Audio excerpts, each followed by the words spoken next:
June 7 సర్వాధికారి అయిన ప్రభువు ఏలుచున్నాడు. ప్రకటన 19:6. దేవుని సర్వశక్తిమత్వం అనగా ఆయన తన ఇతర గుణలక్షణాలకు విరుద్ధం కానిది ఏదైనా చేయగలడని అర్థం.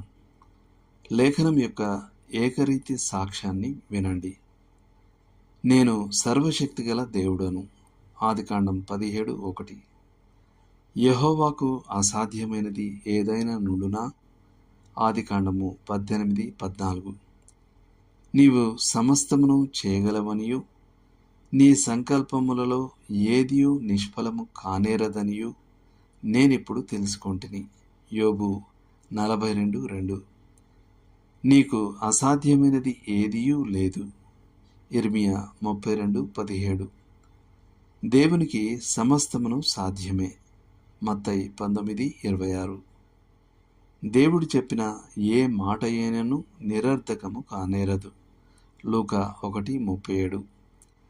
అయితే దేవుడు తన స్వంత స్వభావానికి విరుద్ధమైనది ఏదీ చేయలేడని అర్థం చేసుకోవాలి. ఉదాహరణకు, దేవుడు అబద్ధమాడజాలడు. హెబ్రీ 6:18. ఆయన తన్ను తాను ఎరుగననలేడు. తిమోతికి రాసిన 2వ పత్రిక 2వ అధ్యాయం 13వ వచనం. ఆయన సంపూర్ణంగా పరిశుద్ధుడు కాబట్టి పాపం చేయలేడు.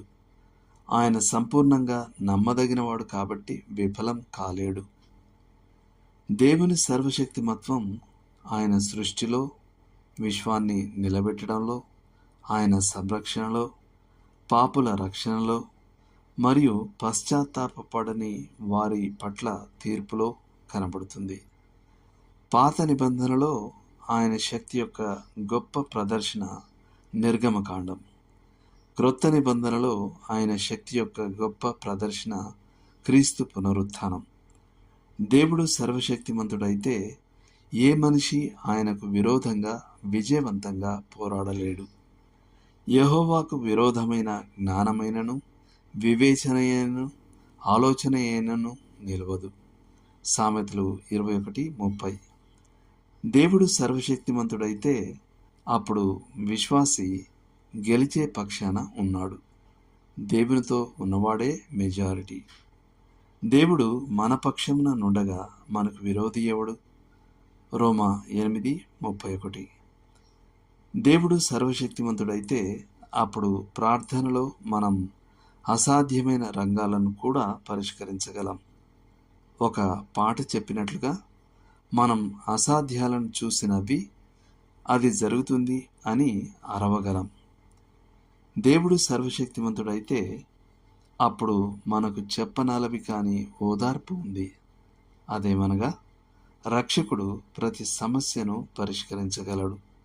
జీవితపు చిక్కులను విప్పగలడు. యేసుకు అసాధ్యమైనది ఏదీ లేదు.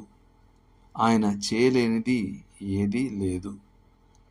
నా బలహీనత ఆయన శక్తిపై ఆనుకున్నప్పుడు అంతా తేలికగా అనిపిస్తుంది. దేవుడు మిమ్మును దీవించునుగాక.